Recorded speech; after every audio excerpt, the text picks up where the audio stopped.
Assalamualaikum warahmatullahi wabarakatuh. Halo teman-teman kelas 6. Bagaimana kabar ya kalian hari ini? Semoga teman-teman selalu diberikan kesehatan oleh Allah Subhanahu wa taala. Amin ya robbal alamin. Nah, teman-teman, bagaimana perasaan teman-teman setelah 1 minggu kemarin teman-teman melaksanakan penilaian tengah semester? Semoga teman-teman mendapatkan nilai yang sesuai dengan usaha yang sudah teman-teman lakukan. Nah, hari ini kembali kita belajar tematik. Hari ini adalah hari Senin, tanggal 21 September tahun 2020. Nah, sekarang kita akan masuk ke tema 3, yaitu tokoh dan penemuan. Teman-teman sudah siapkan bukunya? Jika belum, silakan dipersiapkan ya. Nah, di pembelajaran hari ini kita masuk ke subtema 1, yaitu penemu yang mengubah dunia. Jadi, di tema 3 ini kita akan mengetahui nih, banyak sekali tokoh-tokoh penemu yang mampu menemukan hal-hal baru dan mampu mengubah dunia. Nah, teman-teman, hari ini kita akan belajar dengan muatan pelajaran Bahasa Indonesia dan Ilmu Pengetahuan Sosial. Sebelum mulai pembelajarannya, mari sama-sama kita say basmalah ya. Bismillahirrahmanirrahim. Semoga dalam pembelajaran ini teman-teman diberikan kemudahan dalam menuntut ilmu. Nah, pembelajaran hari ini kita akan belajar tentang teks eksplanasi dan juga tentang penemuan baru yang mampu membawa perubahan pada sosial budaya di masyarakat. Nah, sekarang Miss akan menjelaskan tentang pengertian dari teks eksplanasi. Nah, apakah teman-teman pernah mendengar istilah teks eksplanasi? Nah, teks eksplanasi adalah teks yang berisi informasi tentang suatu hal atau fenomena-fenomena yang terjadi di masyarakat. Nah, biasanya teks eksplanasi ini menerangkan suatu proses yang bersifat ilmu pengetahuan alam, seperti gejala alam, terjadinya proses arus listrik, terjadinya pelangi, dan sebagainya. Nah, teks eksplanasi ini berfungsi untuk memberikan penjelasan kepada pembaca tentang proses terjadinya sesuatu yang disusun menurut prinsip sebab akibat. Nah, kita dapat menemukan topik permasalahan dan simpulan dari sebuah teks eksplanasi. Nah, bagaimana cara kita menemukan topik permasalahannya? Topik permasalahannya kita dapat menemukan pada kalimat utama dalam setiap paragraf. Nah, kemudian bagaimana cara kita menemukan kesimpulan dari teks eksplanasi? Caranya, kita akan memperoleh simpulan dengan cara kita harus membaca keseluruhan isi teks dengan teliti atau dengan cermat. Nah, ternyata dalam teks eksplanasi mempunyai struktur agar dapat dipahami dengan mudah. Nah, strukturnya itu ada yang pertama, pernyataan umum atau pembukaan. Yang kedua, deretan penjelas atau isi. Dan yang ketiga yaitu penutup atau simpulan. Nah, yang pertama pernyataan umum atau pembukaan. Biasanya bagian pernyataan umum ini berisi informasi singkat tentang apa yang akan dibicarakan atau tentang apa yang akan diinformasikan dalam teks tersebut. Nah, kemudian ada bagian deret penjelas atau isi. Nah, deret penjelas atau isi ini berisi tentang urutan, uraian, atau penjelasan tentang proses dari peristiwa yang terjadi dan dijelaskan secara bertahap atau berurutan dalam teks eksplanasi tersebut. Nah, kemudian yang terakhir yaitu bagian penutup atau simpulan. Nah, bagian penutup adalah kesimpulan yang berisi pendapat singkat penulis tentang topik yang dijelaskan dalam teks eksplanasi tersebut. Nah, itu merupakan struktur teks eksplanasi, yaitu ada 3, pernyataan umum, deretan penjelas, dan juga penutup atau kesimpulan. Nah, teman-teman, coba teman-teman perhatikan contoh dari struktur dari teks eksplanasi yang sudah Miss tampilkan. Ada bacaan James Watt, sang penemu mesin uap. James Watt adalah penemu yang mengembangkan mesin uap sehingga menjadi dasar dari revolusi industri. Ia lahir pada tanggal 19 Januari 1736 di Greenock, Skotlandia. Nah, teman-teman, paragraf itu berisi tentang apa? Tentang pernyataan umum atau pembuka. Jadi, biasanya pernyataan umum atau pembuka ada di paragraf yang paling pertama. Nah, paragraf selanjutnya yaitu ada paragraf kedua, ketiga, dan keempat. Paragraf kedua dan ketiga, ketika berusia 18 tahun, Watt melakukan perjalanan ke London untuk melanjutkan studi tentang pembuatan instrumen dan peralatan selama 1 tahun. Setelah itu, ia kembali ke Skotlandia dengan tujuan membuat sendiri bisnis pembuatan instrumennya. James Watt mulai melakukan percobaan setelah temannya, Profesor John Robinson, mengenalkan tentang mesin uap. Pada tahun 1765, dia berhasil membuat sebuah model mesin uap yang dapat bekerja dengan baik.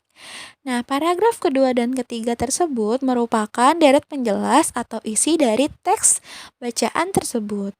Nah, kemudian yang terakhir, paragraf yang keempat yaitu sebagai penghargaan atas jasa-jasanya dalam pengembangan mesin uap, nama Watt diabadikan dan dijadikan sebagai satuan energi dengan simbol W oleh International System of Units atau SI seperti yang kita kenal sekarang.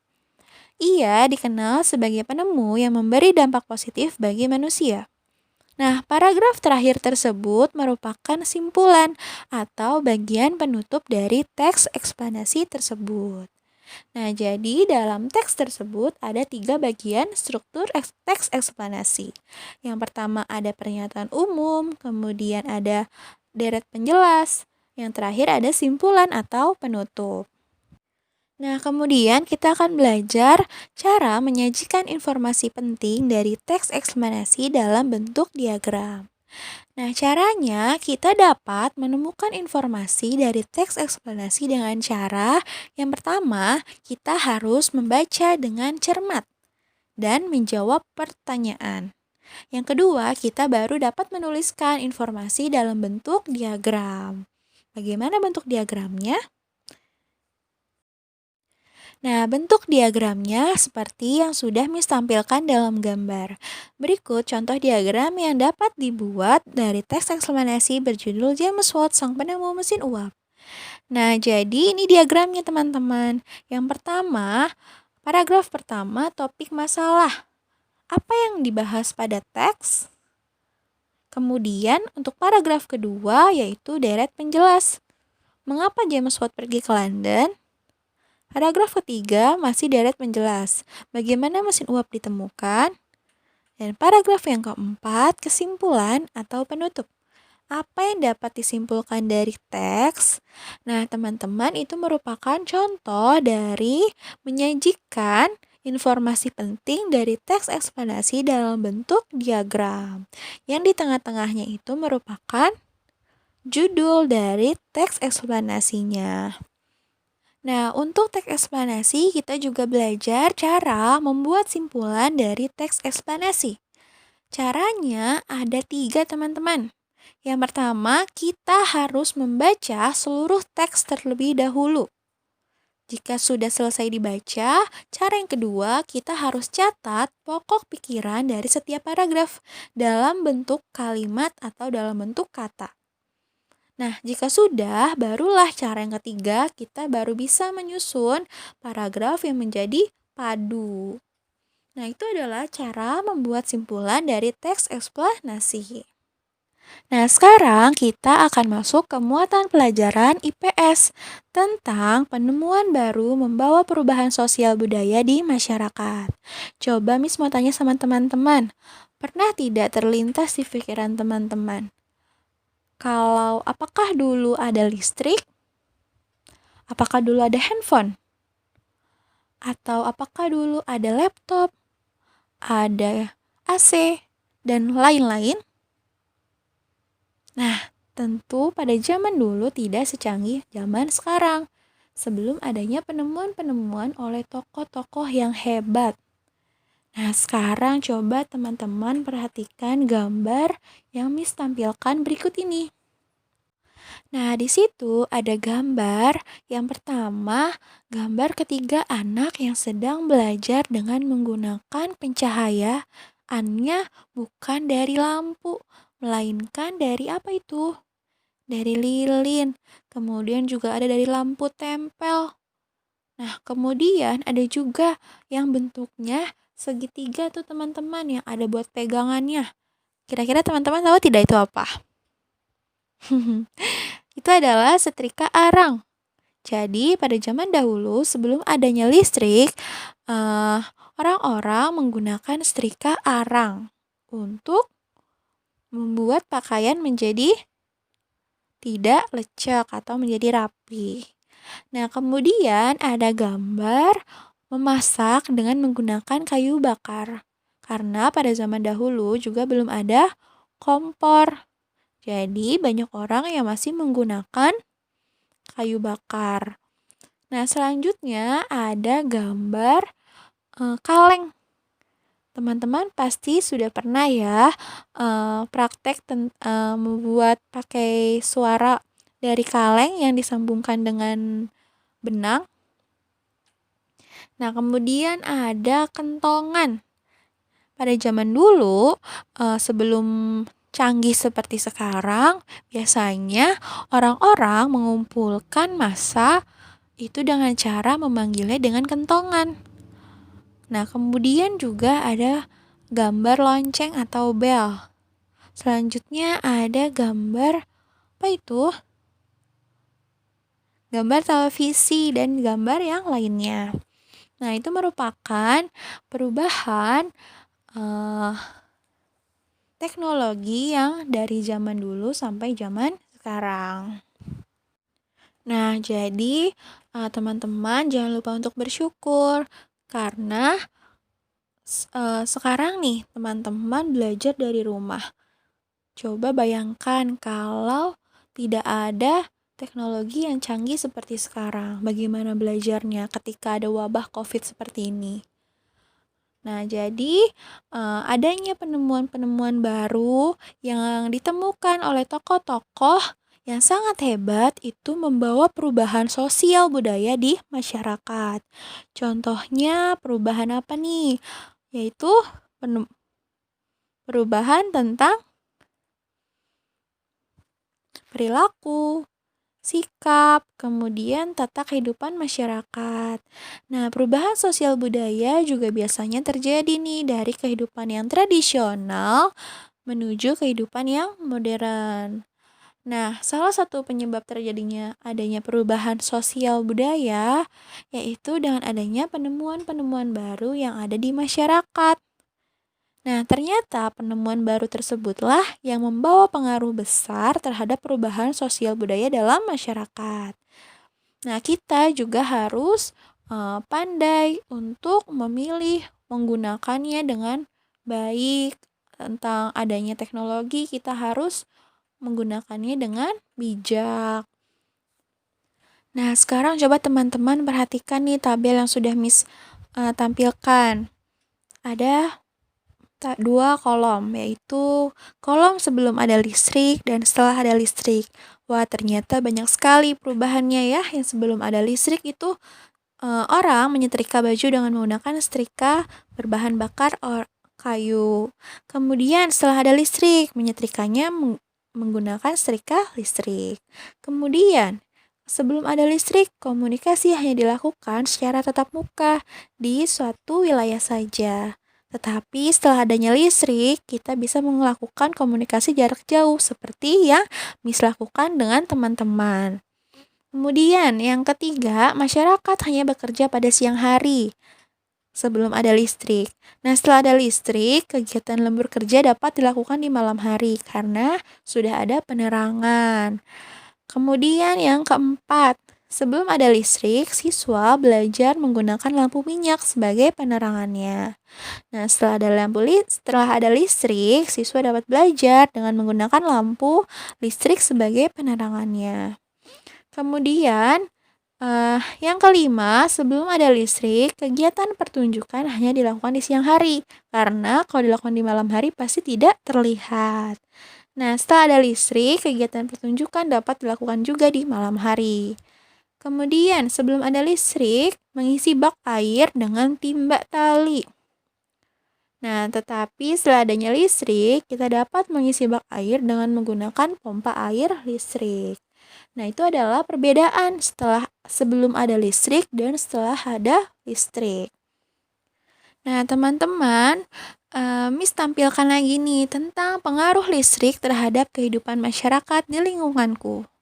Sebelum ada listrik, setrikanya menggunakan setrika arang. Setelah ada listrik, jadi setrika listrik. Nah, ini sama seperti yang sudah Miss jelaskan pada gambar yang sebelumnya. Nah, nanti teman-teman boleh kerjakan ya di bukunya halaman 7 dan juga halaman 8. Nah, selanjutnya Miss akan membahas tentang tokoh-tokoh penemu nih. Nah, ini merupakan tokoh-tokoh penemu yang hebat yang mampu membawa perubahan sosial budaya di masyarakat. Yang pertama ada Thomas Alva Edison, merupakan penemu lampu pijar. Yang kedua ada Michael Faraday, merupakan penemu arus listrik. Yang ketiga ada James Naismith, yaitu penemu olahraga basket. Kemudian ada Charles Goodyear, yaitu penemu yang menciptakan ban yang terbuat dari karet. Dan yang terakhir ada John Boy Dunlop, yaitu penemu yang berhasil menemukan ban yang berisi udara. Nah, ini merupakan tokoh-tokoh penemu hebat di dunia yang berhasil membawa perubahan sosial budaya di masyarakat, yang berhasil memudahkan kehidupan manusia dengan penemuan-penemuan yang sudah mereka temukan. Nah, teman-teman, seiring perkembangannya zaman, perkembangan alat transportasi pun semakin maju. Seperti halnya sekarang ini sudah ada pesawat terbang dan lain-lainnya. Nah, berbeda dengan pada zaman dahulu, belum ada yang namanya pesawat terbang. Tetapi seiring dengan berjalannya waktu, teknologi yang semakin canggih, tentu saja dengan adanya perkembangan alat transportasi pun semakin maju. Nah, kebutuhan kita menggunakan alat transportasi juga merupakan perubahan sosial di masyarakat. Kalau dulu teman-teman waktu kecilnya pernah naik beca tidak? Nah, sekarang lebih banyak orang yang menggunakan motor, mobil sebagai alat transportasi. Ada ojek online dan lain-lainnya. Nah, itu merupakan pengaruh kemajuan transportasi terhadap perkembangan sosial budaya di masyarakat. Sekarang silakan teman-teman buka buku paketnya halaman 1 sampai dengan halaman 2. Nah, teman-teman silakan baca bukunya halaman 1 sampai dengan halaman 2, kemudian teman-teman kerjakan latihan soal yang ada di halaman 3. Tugas yang kedua, silakan teman-teman buka bukunya halaman 7 sampai dengan halaman 8. Kemudian teman-teman kerjakan ya. Tadi sudah Miss jelaskan untuk jawabannya. Kemudian selanjutnya silakan teman-teman baca halaman 32 tentang Thomas Alva Edison, sang penemu bola lampu pijar. Kemudian teman-teman kerjakan latihannya halaman 33. Nah, jika sudah, teman-teman baca halaman 44 dengan judul Terang yang Membawa Kemudahan. Kemudian teman-teman kerjakan halaman 45 sampai dengan 46. Ya, Miss ulang lagi. Jadi tugas teman-teman kerjakan halaman 3, halaman 7 sampai dengan 8, kemudian halaman 33 dan halaman 45 sampai dengan halaman 46. Jangan lupa dikerjakan ya teman-teman. Jika sudah, teman-teman boleh kirim ke WhatsApp Miss Wani. Terima kasih ya. untuk teman-teman yang selalu mengirimkan tugas. Nah, teman-teman, jadi kesimpulan kita hari ini adalah, teman-teman, mari kita sama-sama simpulkan pembelajaran hari ini. Kita sudah belajar apa saja? Kita sudah belajar teks eksplanasi. Kemudian struktur teks eksplanasi. Kemudian cara menyajikannya dalam bentuk diagram dan cara membuat kesimpulan. Nah, kita juga sudah belajar tentang penemuan baru yang membawa perubahan sosial budaya di masyarakat. Kita sudah belajar tadi pengaruh transportasi, kemudian tokoh-tokoh penemunya. Nah, semoga teman-teman dapat menyimaknya dengan baik. Miss akhiri pembelajaran hari ini, kurang lebihnya mohon maaf. Mari kita sama-sama tutup dengan hamdalah. Alhamdulillahirabbil alamin. Nah, besok kita kembali dalam pembelajaran tematik ya. Sekian dari Miss, kurang lebihnya mohon maaf. Wassalamualaikum warahmatullahi wabarakatuh.